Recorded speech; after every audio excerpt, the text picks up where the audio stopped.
Coming up on GET, we wake up to politics. We discover Chapman Plaza. And we find out what teachers do when the students go home.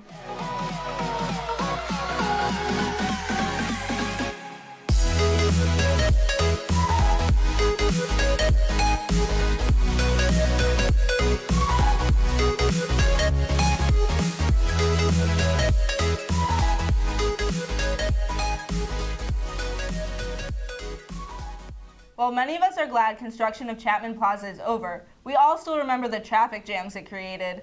Oliver and Max gathered a few perspectives about this new addition to Shaw Park. You may have noticed the new Shaw Park fountain. We sat down with students and faculty to get their thoughts. Well, I know that they created the new entryway actually up on like Forsyth and Brentwood, and then that includes a fountain, a waterfall, a pond, and a pavilion down there with some more landscaping. There's a lot of new lighting actually that has gone on or that they put in over there too. It slowed down my commute home a little bit actually because the traffic at the corner of Brentwood and Forsyth, because they took out the right turn lane, which slowed things down, but it wasn't a major deal. No, it's a real pretty looking place. You know, makes the whole area nicer, makes Shaw Park nicer, makes the high school look better. You know, but you know, there's an extent to how far you can go. You know, every day, hundreds, if not thousands, of people inconvenienced by a ridiculous lane. That it's just ridiculous. I need to turn there. This is a really cool addition down there. I've been there quite a few times. I have to take my dog Baxter there a lot. We walk down the stairs down to the water. He really likes to dip his head in and everything. And it's a long walk, but it's worth it just for my dog. It's absolutely beautiful, particularly at night when they light it up. I know my son is disappointed because, and granted it wasn't because necessarily of the fountain, but when they put the pathway along the hill there next to it, it kind of wrecked a good sledding hill. But so my son was kind of bummed about that. But other than that, I think aesthetically it looks amazing, and it'll be nice to have, and hopefully we can use it for a school event. Are you kidding me? Every day I leave school and I gotta take a right on that street, and there's stuff in the way. There's like cones and stuff. Well, from like a personal standpoint, I think it has. Me and my dog Baxter, we've had a lot of good times there, playing fetch, going down near the water.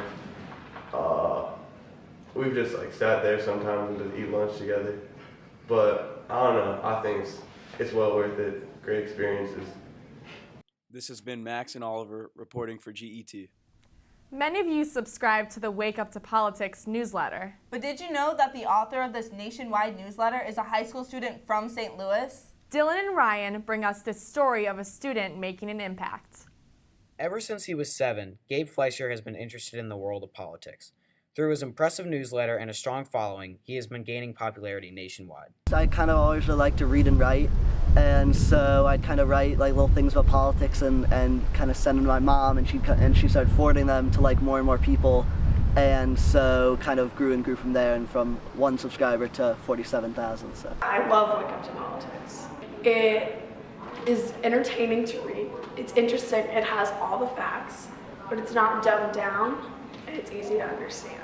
I wake up at 6 and I pretty much immediately start writing, and I write for about an hour and a half, and I click send at 7:30, and then I go off to school. Well, that's something we talk about a lot because I do worry he works. You know, he devotes a lot of time to this, aside from all of his homework and schoolwork and sports activities. But he seems to be doing okay. Recently, I've been interviewed by a lot of big outlets. I interviewed by the New York Times, article that landed in May, which was pretty big, and that led to an interview on CNN, which is also a very big audience, and also the Now This Snapchat story, which I think more of my friends saw. Also recently, Full Frontal with Samantha Bee, late night show on TBS, interviewed by, so I've been able to get in front of a lot of bigger media audiences, which have grown my fan list. Well, I think it's been very exciting, and we're all very proud of him because he's working so hard, and I think it's well deserved. It's really cool to know someone that's been in the New York Times and on CNN. I mainly focus on national political news, so White House, Congress, Supreme Court, elections, and I try to give my readers what's happening today, in all of those categories, and then also what's happened since I sent the last newsletter. And so that often, and one of the things that I include that a lot of other outlets don't is just kind of the exact schedule for all of those institutions and what they'll be doing in the day ahead, because I think that's very important for people to know what their representatives are doing in Washington. I don't know that my life has changed that much. I like to think that the newsletter hasn't really changed either, but certainly, writing to 2,000 subscribers, which is a lot, when the New York Times article landed, and now about 48,000, is a big difference. And the main thing that's come out of that is just the amount of feedback that I get, and every day just dozens and dozens of emails, some very positive, some very critical, and just that's been a difficult thing to have to fit in too, is kind of looking at those emails and responding to them and taking that feedback seriously, but not always having the time to give thoughtful responses that I would like to. I think I see myself kind of continuing in journalism, and I'd like one day to move to DC and do it there, but whether that's doing my newsletter for a long time or going to a different outlet, I do think journalism is what I'd like to keep doing. This has been Ryan and Dylan reporting for GET. Clayton Teachers are known for their hard work and dedication. Which made Aaron and Sophia wonder, do teachers ever go home?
Why is it? What was this with this thing here?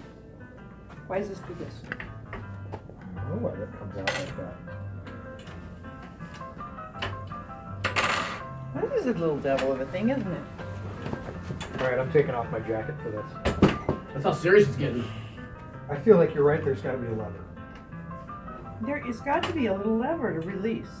Oh! Is that it? Right here. That was it? That's it. With Thanksgiving right around the corner, Sydney and Josie hit the hallways to find out what Clayton is thankful for this year. Oh, I didn't see you there. I was just thinking about how thankful I was for Halloween-themed cereals.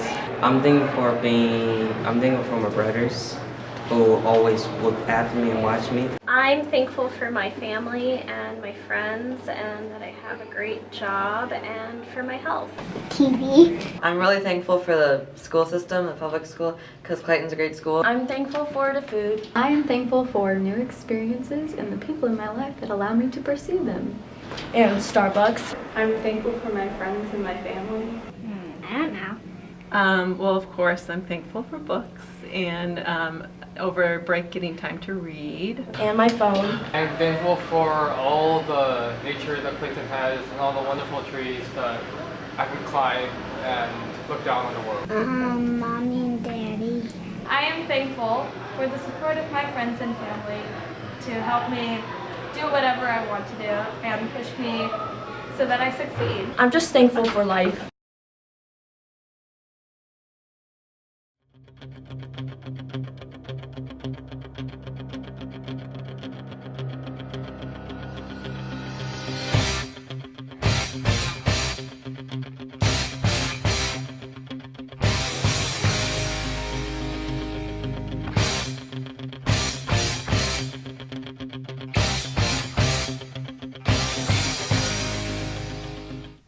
finally, Max and Oliver bring us their creative take on sports coverage. As winter sports are approaching, we sat down with members of our most cherished team at CHS.